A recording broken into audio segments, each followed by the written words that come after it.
내일교회 중고등부 예배에 오신 여러분을 환영하고 축복합니다. 이 시간 기도함으로 예배에 나아가도록 하겠습니다. 지금도 살아계셔서 역사하시는 하나님 아버지, 은혜와 사랑을 감사합니다. 이 시간 우리가 비록 코로나로 인해 함께 모여서 예배드리지는 못하지만 우리가 있는 위치에서 우리가 온전히 하나님께 예배드리고자 합니다. 이 시간 성령 하나님을 통하여 우리가 온전히 주님께 나아갈 수 있도록 도와주시고, 우리가 하나님께 나아갈 때에 주의 보혈로 우리를 적시시며 우리를 정결케 하시며 우리가 새롭게 되도록 주의 말씀과 주의 영으로 충만하도록 인도하여 주시옵소서. 감사드리며 예수 그리스도의 이름으로 기도드립니다. 아멘. 무릎 꿇고 엎드리니 함께 찬양하시겠습니다.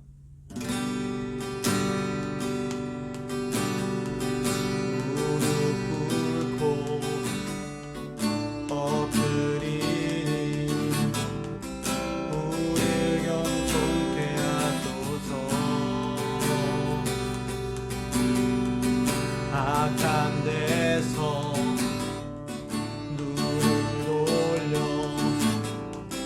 모든 우상 버리오니 깨끗한 손 주옵소서.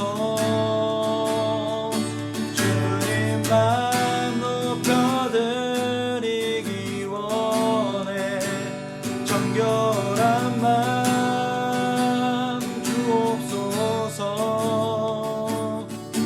주님만 높여드리기 원해. 우리 세대로 주의 얼굴 찾게 하옵소서.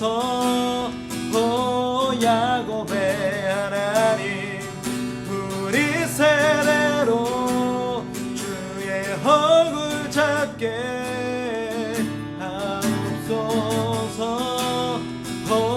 야곱의 하나님. 무릎 꿇고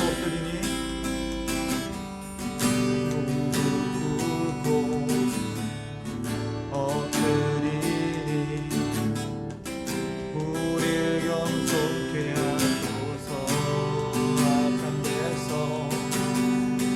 악한 데서 눈을 돌려 모든 우상 버리오니. 다시 한번 찬양합니다.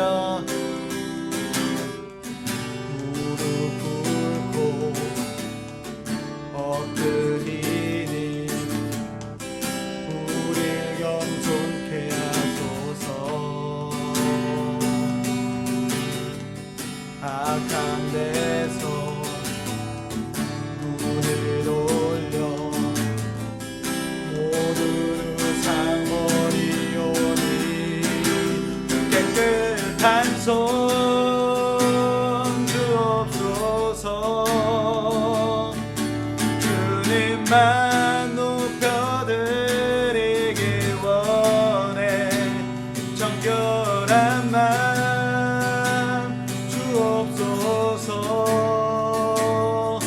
주님만 높여드리기 원해. 우리 세대로 주의 얼굴 찾게 하옵소서. 오 야곱의 하나님, 우리 세대로 주의 얼굴 찾게 하옵소서. 오 야곱의 하나님.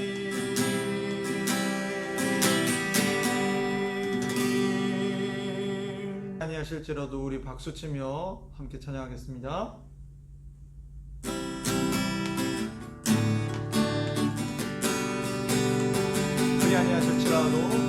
그리 아니하실지라도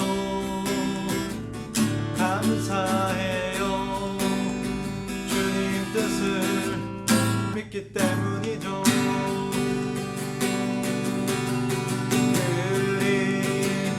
아니하실지라도 감사해요. 주님 뜻을 믿기 때문이죠. 언제나 나를 향한 신실한 사랑, 우리를 향한 끝끝인 사랑, 우리가 함께 높이며 주를 찬양해. 할렐루야 하나님께 영광. 그리 아니하실지라도 감사해요. 주님 뜻을 믿기 때문이죠. 그리 아니하실지라도 감사해요. 주님 뜻을 믿기 때문이죠. 언제나 나를 향한 신실한 사랑, 우리를 향한 끝끝인 사랑, 우리가 함께 높이며 주를 찬양해. 할렐루야 하나님께 영광. 우리가 함께 높이며 주를 찬양해. 할렐루야 하나님께 영광. 우리가 함께 높이며 주를 찬양해. 할렐루야 하나님께 영광.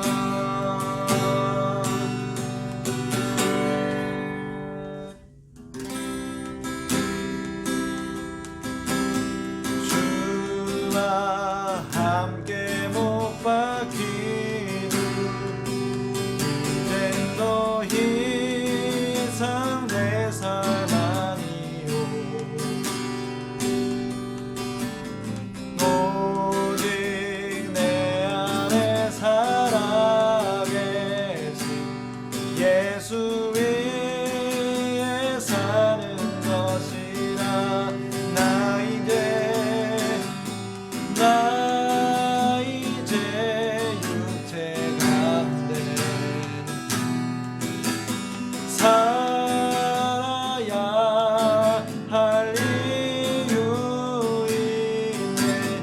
끊을 수 없는 그 사랑이 나를 살렸네.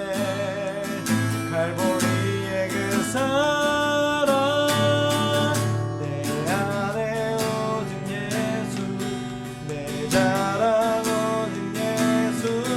살아도 주를 위해, 죽어도 주를 위해, 주 오실 그날까지 십자가 붙들고 살리. 고난의 끝에 찾아올 영광이에.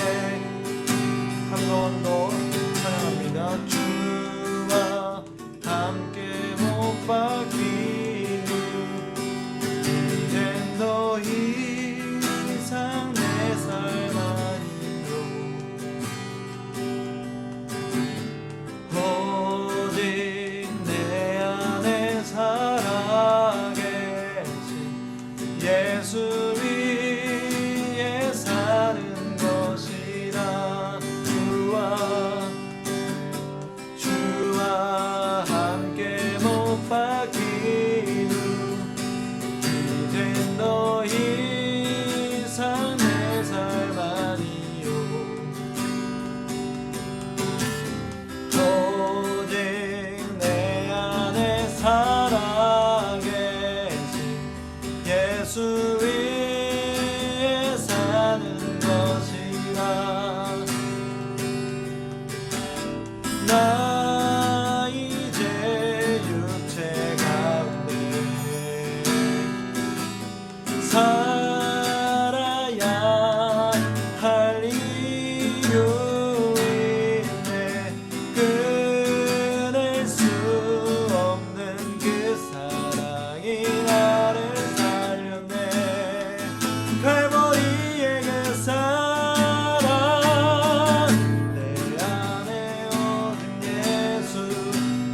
자랑 오직 예수 살아도 주를 위해 죽어도 주를 위해 주 오실 그날까지 십자가 붙들고 살리 고난의 끝에 찾아올 영광이 내 안에 오직 예수 내 자랑 오직 예수 살아도 주를 위해 죽어도 주를 위해 주 오실 그날까지 십자가 붙들고 살리 고난의 끝에 찾아올 영광이에 고난의 끝에 찾아올 영광이에 고난의 끝에 찾아올 영광이 고난의 끝에 찾아올 영광이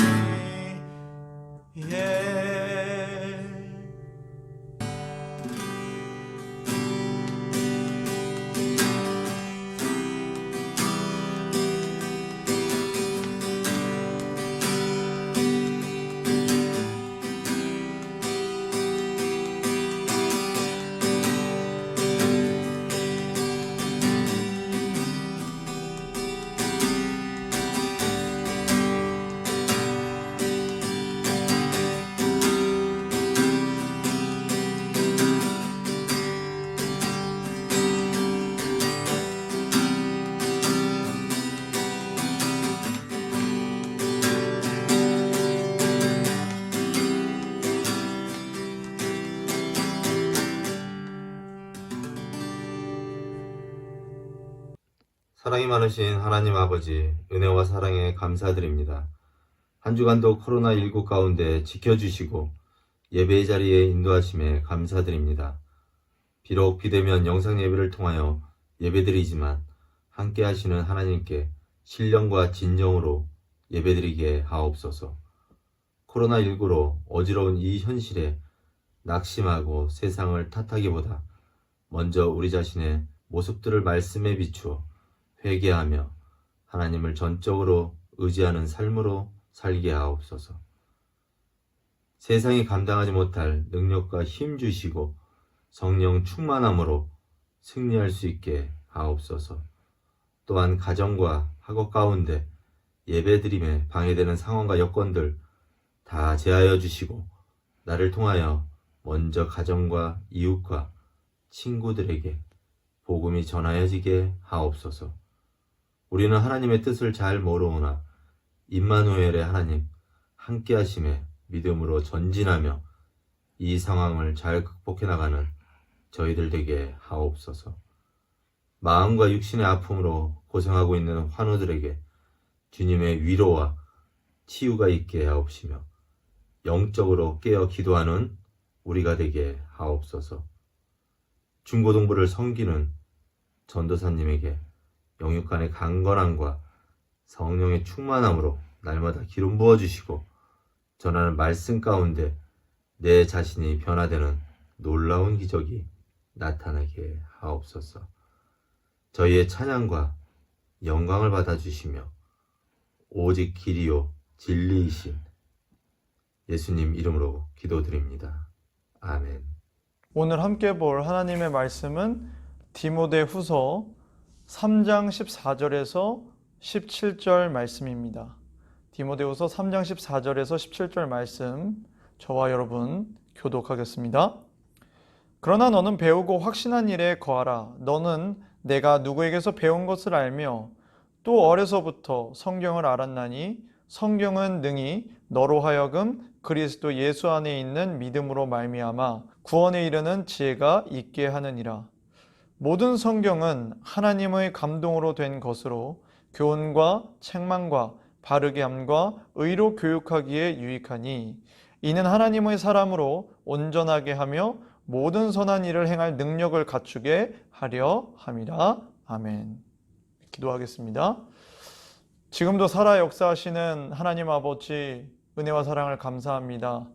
비록 우리가 있는 이곳은 코로나로 인해서 함께 예배하지 못하고 또 여러 제약들이 걸려있는 상황 가운데 있지만 이렇게 온라인으로라도 우리가 함께 예배드릴 수 있게 해주심에 감사합니다.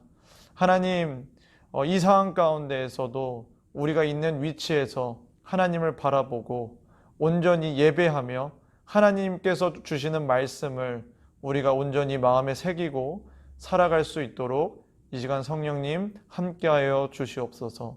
감사드리며 예수 그리스도의 이름으로 기도드립니다. 아멘. 여러분 어떻게 잘 지내고 계신가요? 사실 이 인사말은 항상 여러분들의 얼굴을 보면서 그리고 서로의 얼굴을 보면서 했었던 것 같은데 이렇게 영상으로 아무도 없는 이곳에서 여러분들에게 인사말을 전하게 되니 뭔가 안타까움, 아쉬움 그런 마음들이 있습니다. 그러나 그럼에도 불구하고 우리가 영상으로 그리고 그 있는 위치에서 하나님께 우리의 온 마음을 다한다면 하나님께서 그 시간 가운데 우리와 함께 하여 주시고 그리고 그 예배를 받으실 줄을 믿습니다. 이 시간 비록 영상으로 여러분들이 말씀을 듣게 될 터지만 그 가운데 갈급한 심령으로 하나님을 바라보면서 이 말씀을 받게 되면 주님께서 그 가운데 역사하실 것입니다. 그러니 그런 기대를 가지고 하나님의 말씀을 듣도록 하겠습니다. 오늘 설교의 주제는 성경을 읽는 이유입니다. 오늘 우리가 방금 읽은 이 본문 말씀은 디모데 후서죠. 우리가 성경 인물 가운데 디모데라는 사람이 있어요. 여러분들에게도 제가 사도 바울을 언급할 때, 서신서를 언급할 때 종종 언급을 했었던 인물입니다. 오늘 이 디모데 후서는 사도 바울 선생님이 굉장히 끔찍하게 사랑했던 영적인 아들이라고 불렀던 그 디모데에게 보낸 편지의 두 번째 버전인 거예요. 그래서 디모데 전서가 있고 디모데 후서가 있잖아요. 디모데 전서가 첫 번째 편지고 두 번째가 이제 디모데 후서다. 뭐 혹시 그 사이에 이제 다른 편지들이 있을 수 있지만 우리에게 남겨진 성경으로 남겨진 편지는 이 두 가지라는 것입니다. 오늘 이 디모데 후서는 바로 사도 바울이 그 마음이 절절히 흘러나오는 그런 편지예요. 아쉬움에 대한 마음도 있고요. 탄식에 대한 마음도 있고요. 더욱이나 바울은 이 편지를 기록하는 그 순간 자신의 죽음이 가까이 왔다는 것을 이미 알고 있었습니다. 그래서 자신이 사랑했던 영적인 아들 디모데에게 정말 내가 어떠한 말을 해야 될까라고 고민하면서 쓴 것이 바로 디모데 전후서인 것입니다.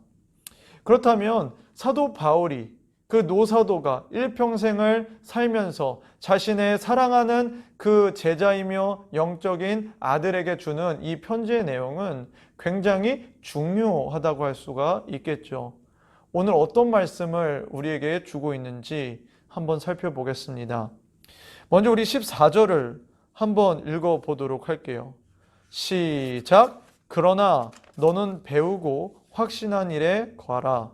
너는 내가 누구에게서 배운 것을 알며.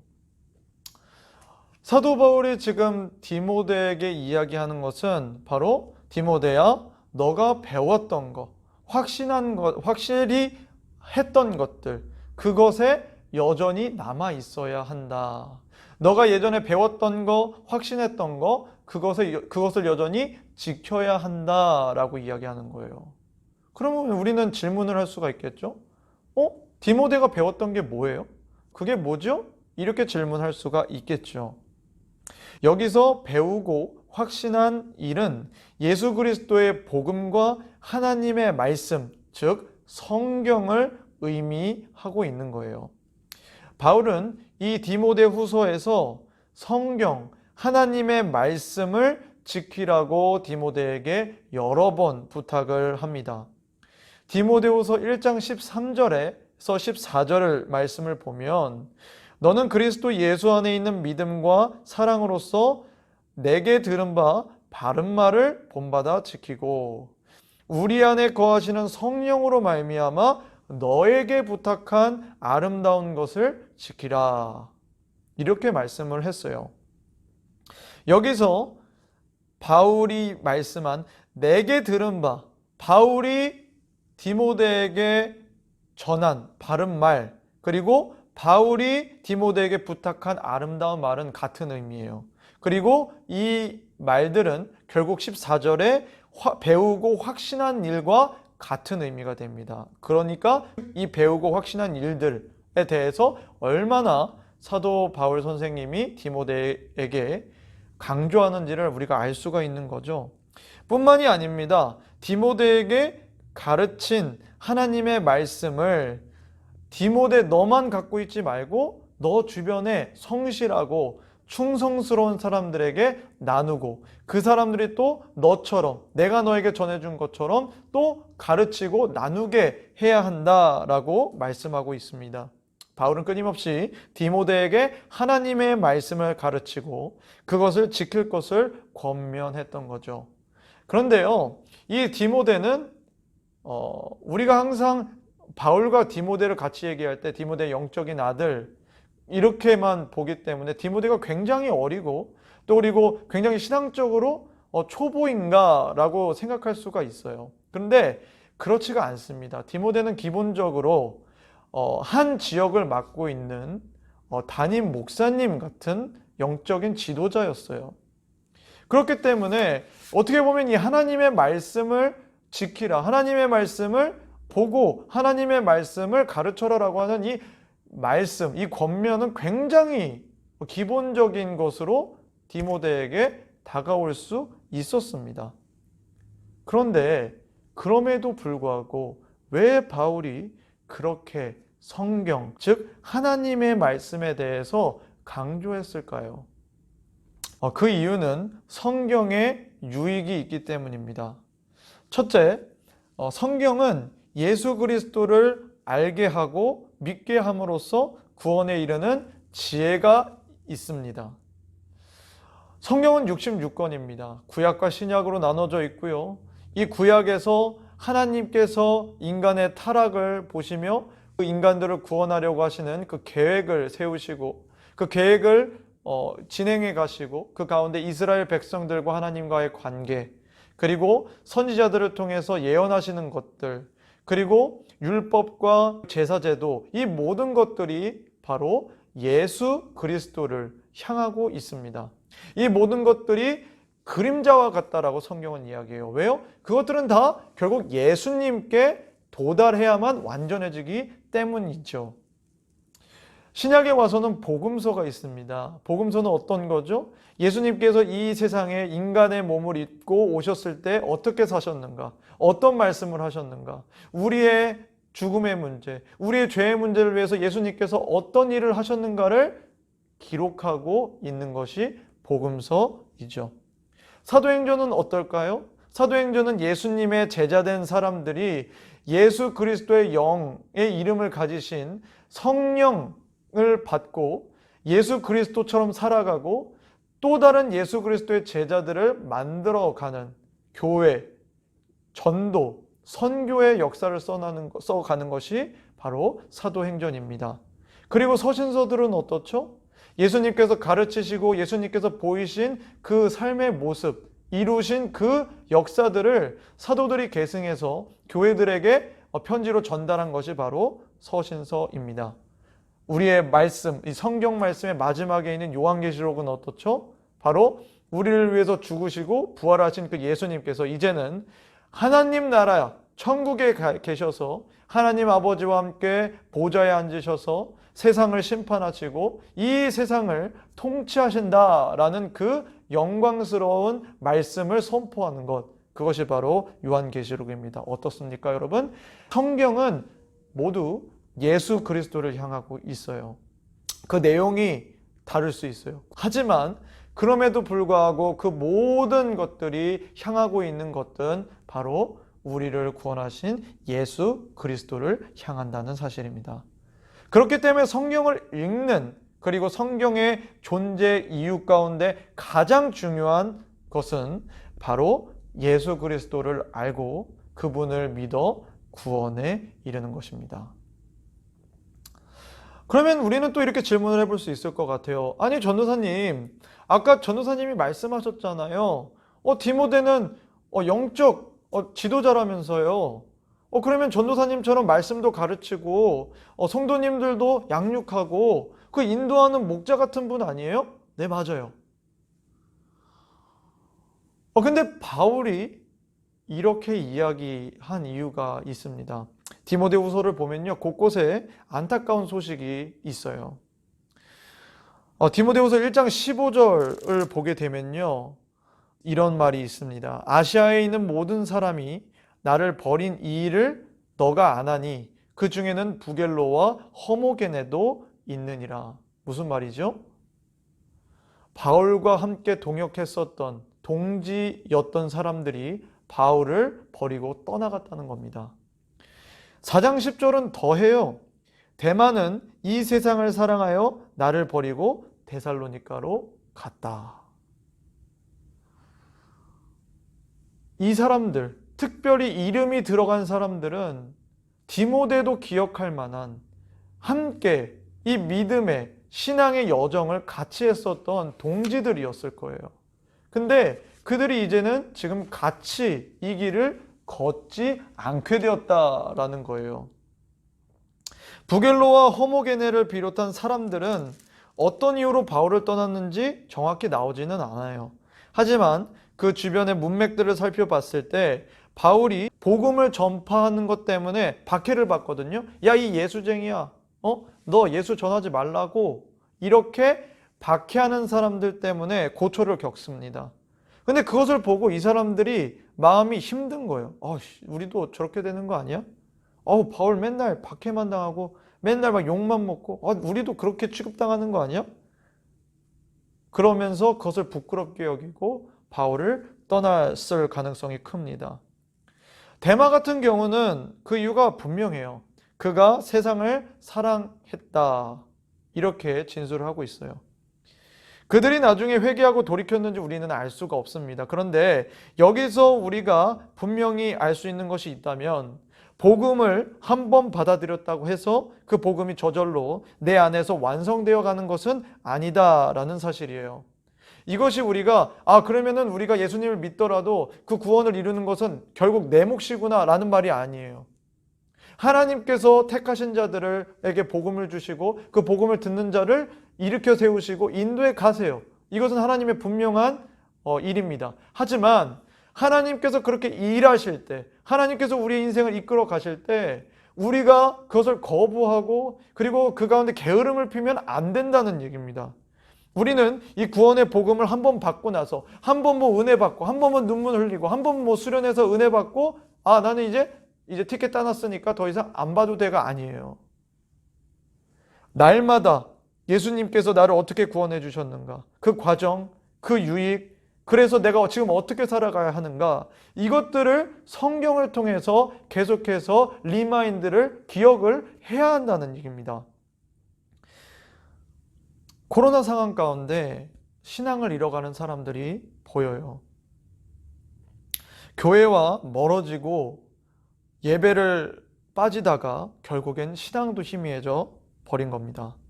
내가 무엇을 믿었는지, 왜 믿었는지 기억하지를 못하는 거예요. 그런 사람들은 자기의 구원에 대해서도 희미할 수밖에 없어요. 그런 사람들에게 어떻게 이야기할 수 있을까요? 성경을 펴서 읽으라고 저는 말씀을 드립니다.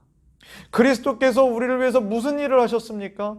우리는 어떤 존재입니까? 우리는 구원을 받았습니다. 이 소식들, 이 복음, 이 기쁜 소식을 다시 말씀을 펴서 하나님 말씀이 선포되는 자리에 가서 그것을 듣고 그 마음 가운데 새기라는 거예요. 그리고 그 마음이 있는 사람들은, 마음에 복음이 있는 사람들은 그 마음을 더욱 견고히 하기 위해서 성경을 계속해서 봐야 할 것입니다. 두 번째, 성경이 중요한 이유는요, 하나님의 사람으로 온전하게 만들기 때문입니다. 온전하게 만들고 그리고 선한 일을 행할 능력을 갖추게 하기 때문이에요. 우리가 16절에서 17절 말씀을 함께 읽어보도록 하겠습니다. 시작! 모든 성경은 하나님의 감동으로 된 것으로 교훈과 책망과 바르게 함과 의로 교육하기에 유익하니 이는 하나님의 사람으로 온전하게 하며 모든 선한 일을 행할 능력을 갖추게 하려 함이라. 아멘. 히브리서를 보게 되면 히브리서 기자가 이 히브리서를 받는 수신자들에게 이렇게 탄식을 해요. 때가 오래되었는데 여러분은 이제 선생이 되었을 수준이어야 됩니다. 근데 아직까지도 누군가에게 기초부터 가르침을 받아야 하는 어린아이와 같습니다. 이렇게 얘기를 해요. 무슨 말일까요? 여러분, 우리는 성장해요. 인간은 성장해요. 동물도 성장해요. 생물은 성장해요. 예수님의 그 복음, 하나님의 말씀이 우리들 가운데 들어오면 그것을 양분을 삼아서 우리는 성장하게끔 되어 있어요. 사람이 성장하지 않는 게 당연한 것인가요? 우리 친구들 가운데 예전에 전도사님이 인사를 하면 막 이렇게 답하는 친구들이 있었습니다. 전도사님 아직도 키가 안 자라요. 전도사님 아직까지도 털이 안 나요. 왜 그 친구가 걱정을 하죠? 마땅히 그 시기에 자라나야 되는 것, 성장해야 되는 것, 성숙해야 되는 것이 안 일어나는 것 같아서 그 친구가 걱정하는 거예요. 우리의 신앙도 마찬가지라는 겁니다. 하나님을 우리가 믿었다고 한다면, 하나님의 말씀을 우리가 받았다고 한다면, 예수님을 믿는다고 한다면 우리의 인생은 성숙하게 될 수밖에 없다는 거예요. 그렇다고 매번 이렇게 가파르게 성장한다는 얘기는 아닙니다. 어떤 목사님께서는 그리스도인의 성장을 이렇게 표현을 하셨어요. 뭐죠? 성장을 했다가 꼬꾸라지는 것 같기도 하고 다시 성장했다가 꼬꾸라지는 것 같은 것을 반복한다는 겁니다. 근데 우리의 일생이 일평생 성장하지 않고 우리가 하나님을 더 알아가지 못하고 예수님을 더 깊이 알아가는 지식이 없다면 우리가 계속해서 하나님의 말씀을 들었음에도 불구하고 우리가 알고 있는 말씀이 없다면 누군가에게 복음을 전하지 못한다면 그것은 잘못됐다는 것이죠. 성경은 우리를 예수님께 인도하여 구원에 이르게 할 뿐만 아니라 온전한 하나님의 사람으로 될 수 있도록 돕습니다. 하나님의 사람이 뭘까요? 온전하게 하나님의 사람이 된다는 건 뭘까요? 그것은 바로 우리를 부르신 우리의 하나님이 되신 우리의 왕 되신 그분의 성품을 닮아가는 것, 그것이 바로 하나님을 온전히 닮아간다, 온전하게 하나님의 사람이 된다는 이야기입니다. 그렇다면 어떻게 성경이 우리를 도울까요? 성경은 우리에게 하나님이 어떤 분이신지를 알려줘요. 하나님께서 어떤 성품을 갖고 계시는지, 얼마나 오래 참으시고 긍휼이 풍성하시고 죄를 미워하시고 거룩하시고 이런 것들을 우리에게 알려주죠. 그리고 어떤 능력과 계획이 있는지를 우리에게 보여줍니다. 그리고 예수님의 삶, 예수님의 명령과 가르침을 통해서 우리가 어떻게 살아야 되는구나, 우리가 이런 모습으로 살아가야 되는구나, 우리가 이것들을 지켜야 되는구나, 그것들을 알게 합니다. 뿐만 아니라 여러 성경인물들을 통해서, 우리와 같은 성경인물들을 통해서 이 길로 가면 좋은 길이구나, 이렇게 가면 안 되겠구나, 배우기도 하고 반면교사를 삼기도 해서 하나님을 닮아가는 데 도움을 주는 것이 바로 성경이라는 거예요. 우리는 마땅히 성장해야 돼요. 우리의 육체, 우리의 지식뿐만 아니라 하나님을 알아가는 것, 예수님을 닮아가는 것에서도 우리는 자라가는 것이 당연한 것입니다. 여러분, 아는 것만으로는 하나님을 닮을 수 없습니다. 체대를 지원하고자 하는 친구가 있다고 생각해 보자고요. 근데 그 친구가 맨날 이론을 공부해요. 팔굽혀펴기를 80개 하면 어느 근육을 발달하는구나, 이렇게 하면은 어디가 발달되고 그리고 어떤 게 좋아지는구나, 이거 알아야 되죠. 하지만 이 친구가 이것만 안다고 해서 체대 들어갈 수 있을까요? 정말로 좋은 운동선수, 좋은 체육 선생님이 될 수 있을까요? 아니에요. 왜요? 그 이론을 내가 몸으로 체득을 해야 되기 때문입니다. 내가 배운 것이 진짜로 나에게 정말로 우리 인체의 몸에 적용이 되는가를 내 몸이 경험하고 그것을 실천해 가봐야 되는 거죠. 우리가 공부를 할 때도 마찬가지예요. 우리가 아무리 개념서를 달달 볶는다고 해도 그것만 다 외운다고 시험 다 칠 수 있나요? 아니에요. 문제를 풀어봐야 돼요. 그러면 개념을 알고 있는데도 못 푸는 것들이 있어요. 그런 것처럼 우리가 아는 것을 삶에 녹여내고 부딪혀보고 고민하는 것, 우리가 하나님의 말씀을 우리가 듣고 이것을 우리 삶에 녹여내고 부딪혀보고 고민해보는 것, 이것이 바로 우리가 정말 하나님의 온전한 사람으로 성장해 나가는 비결이 돼요. 예수님의 향기는 성품으로 흘러나갑니다. 성경은 하나님의 구원의 그물입니다. 그와 동시에 우리를 훈련시키는 코치와 같아요. 코치는 선수들에게 나아갈 방향을 제시하고 선수가 잘못 갈 때는 야, 그것이 아니야. 그렇게 하면 안 돼. 몸 관리해야지. 이렇게 훈련해보자. 이렇게 제안합니다.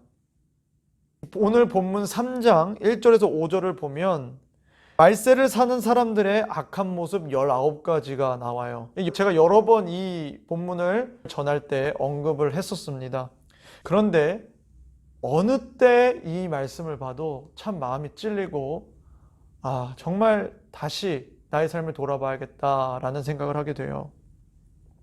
19가지의 말세를 살아가는 악한 사람들의 특징을 3가지로 요약을 해보면 자기사랑, 교만, 그리고 하나님보다 다른 것을 더 사랑한다는 것입니다. 그런데 이런 사람들이 이 세상에만 있다는 게 결코 아니에요. 지금 교회 안에 있다는 겁니다. 5절을 보게 되면 경건의 모양은 있으나 경건의 능력을 부인하니, 복음을 받아들이고 하나님의 말씀을 믿는다는 사람들 중에 알고 보니 실제로는 알맹이가 없다는 거예요. 말세에 하나님을 모르는 사람들만 이런 것들이 있을 것이라 생각을 했는데 그렇지가 않다는 거예요. 귤을 먹으려고 까봤는데 껍질 안에 아무것도 없는 거예요. 몽쉐를 먹으려고 깠는데 안에 메롱 이게 써져 있어요. 여러분, 이 말씀 가운데 내가 속해 있는지 한번 살펴보세요. 이 빈껍데기 신앙에 대해서 사도 바울은 6절에서 9절의 내용을 통해 더 면밀하게 이 부분을 지적을 하는 것 같습니다. 6절에서 9절을 보면 어리석은 여자가 나와요. 그리고 그 여자를 유인하는 사람이 나옵니다. 근데 그것에 대해서 바울 선생님이 어떻게 얘기하냐면요, 어리석은 여자, 그 여자는 죄를 중히 지고 여러 가지 욕심에 끌림 바 되어 항상 배우지만 결국에도 진리의 지식에 이를 수 없다라고 얘기합니다. 경건의 모양은 있지만 경건의 능력이 없는 사람들이 이 어리석은 여자를 유인하는 거예요. 그리고 그들은 그녀를 결국 자기와 같이 가짜 그리스도인과 같이 만들어 버리려고 합니다. 그 여자는 항상 배웠다고 했어요. 하지만 결국 도달하지 못했습니다. 날마다 하나님의 말씀을 듣고 예배했는데 그 말씀이 그녀의 삶에 어떤 영향도 주지 못했다라는 거예요. 왜 그랬을까요? 하나님의 말씀은 우리의 영혼을 그냥 두지 않습니다. 히브리서 4장 12절을 보면 하나님의 말씀은 살아있고 활력이 있어 좌우의 날선 어떤 검보다도 예리하여 혼과 영과 및 관절과 골수를 찔러 쪼개기까지 하며 또 마음의 생각과 뜻을 판단하나니, 이 뒷부분이 중요해요. 마음의 생각과 뜻을 판단한다. 하나님의 말씀이 선포되면 하나님의 말씀을 듣는 영혼은 2가지 선택을 해야 하는 겁니다. 말씀에 순종할 거냐 아니면 거부할 거냐. 말씀을 안 따르는 것 자체가 거부에 들어가는 거예요. 지금은 안 들을게요. 지금은 조금요. 이거 다 거부에 들어가는 거예요. 말씀을 듣는 즉시 순종할 것인가 아니면 그렇지 않을 것인가. 우리가 말씀을 거부하는 이유는 무엇이냐면 2가지가 있어요. 하나는 계속 죄를 짓고 싶은 거예요. 2번째는 세상이 여전히 너무나 좋기 때문입니다. 하나님의 사람들에 대해서 성경 여러 사도들과 하나님께서 말씀하시는 공통적인 게 있어요. 세상을 사랑하면 안 된다라는 거예요. 세상에 보이는 것들 누리지 말란 얘기입니까? 아니요. 세상의 가치관, 하나님을 대적하는, 하나님께서 하지 말아라 하는데 이 세상은 야 그거 좋은데 왜 안 해? 라고 말하는 그것들을 너희들이 거부해야 된다. 그것을 절제하고 인내할 수 있어야 된다. 그리고 나의 말을 따라서 살아가야 된다.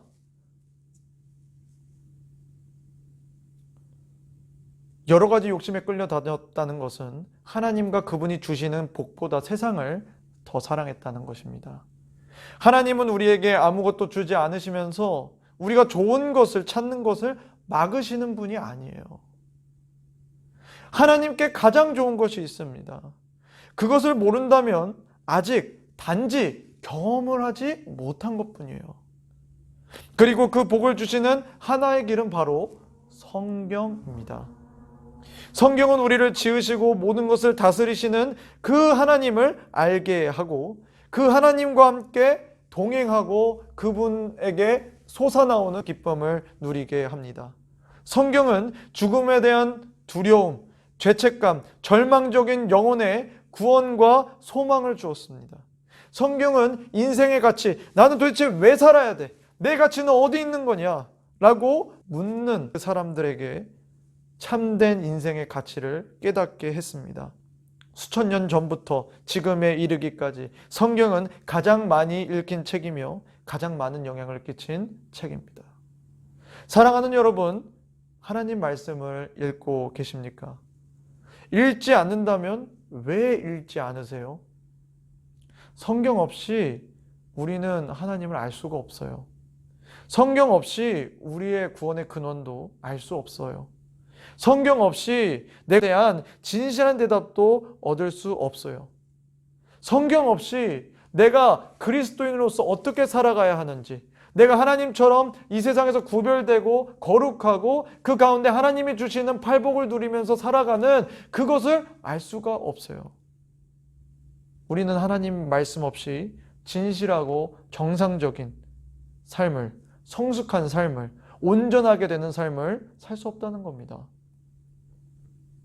8절을 보면 사도 바울 선생님은 얀네와 얀브레를 이야기해요. 이 사람들은 모세가 이스라엘 백성들을 이끌어 갈 때 모세를 반대했었던 사람입니다. 근데 모세가 어떤 사람이에요? 하나님의 말씀과 하나님의 계시를 듣고 하나님의 뜻대로 순종하는 지도자예요. 근데 그를 대항했다는 것은 결국에는 하나님의 진리의 말씀을 대적했다라는 것입니다. 여러분, 우리는 이처럼 하나님의 진리를 대적하는 사람이 되지 않았으면 좋겠습니다.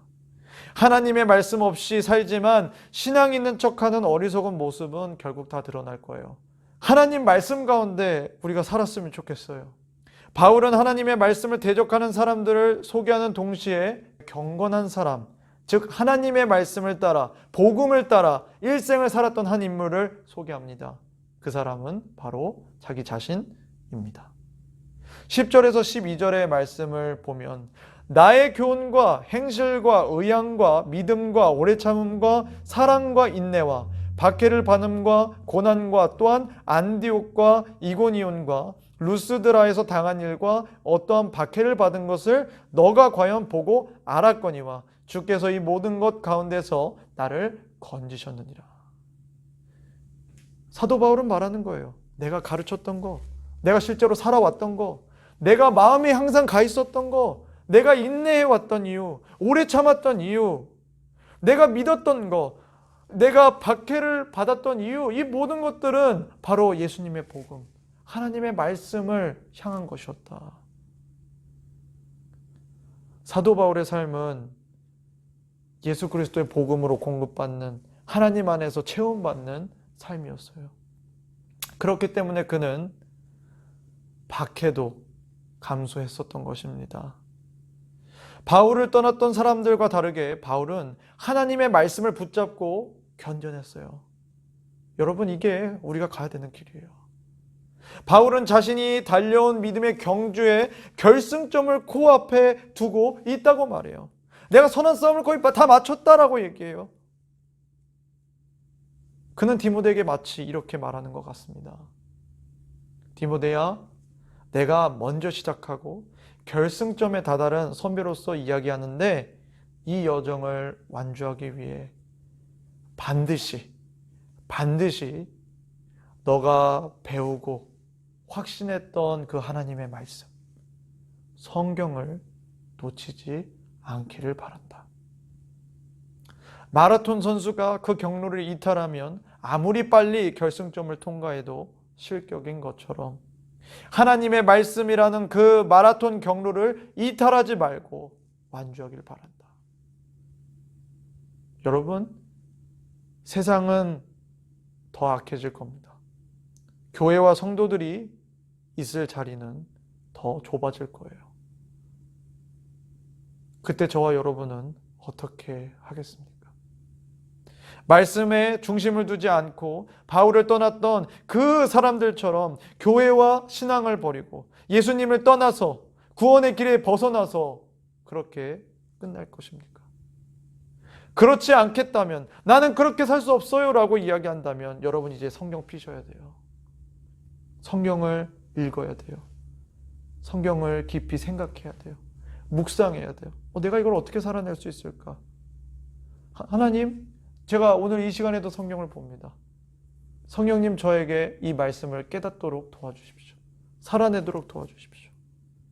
시간을 들여 성경을 읽고 성경을 쓰고 성경을 암송하고 성경의 내용대로 따라 살아가야 합니다. 저는 여러분에게 한 가지 제안을 하고 싶어요. 오늘부터 하루에 말씀 한 장을 보기를 제안합니다. 여러분들이 유튜브, TV, 인터넷, 친구 만나는 거, 운동하는 거, 밥 먹는 거 1시간, 2시간 수없이 들이잖아요. 성경이야말로 우리를 견고하게 세우고 어떤 것보다 우리를 건강하게 하고 우리를 온전히 인도해 나가는 하나님의 놀라운 축복이라는 것을 여러분이 기억하시면 좋겠어요. 성경을 피는 순간 성경이 우리의 영혼과 인생을 피게 할 것입니다. 사랑하는 여러분, 하나님의 말씀을 온전히 누리는 사람이 이렇게 고백해요. 시편 119편 103절에 주의 말씀이 그 맛이 얼마나 내게 단지 내 입에서 꿀보다 더 답니다. 하나님의 말씀을 언제나 사모하고 순종하여 말씀을 누리고 온전한 하나님의 사람이 되기를 예수님의 이름으로 축복합니다. 기도하겠습니다.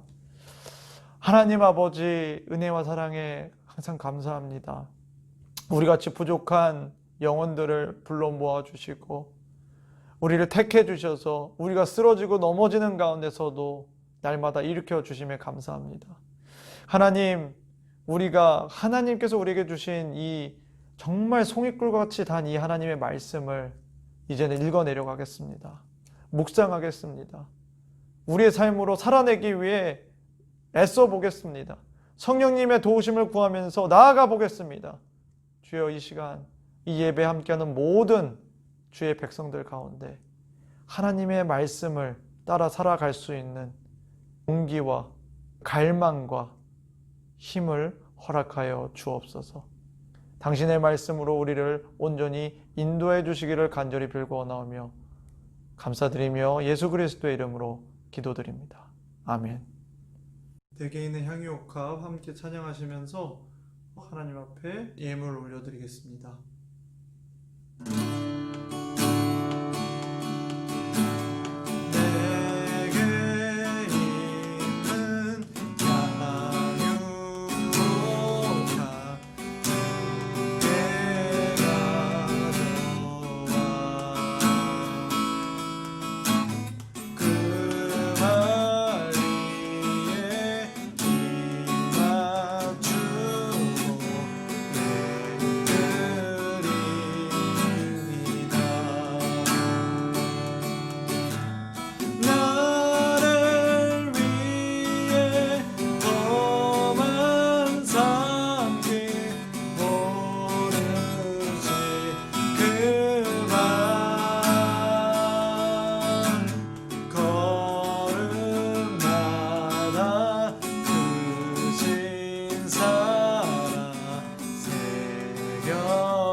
아버지, 우리가 비록 함께 모여서 하나님께 예배드리진 못하지만 우리가 있는 위치에서 하나님께 드릴 예물을 떼어 놓습니다.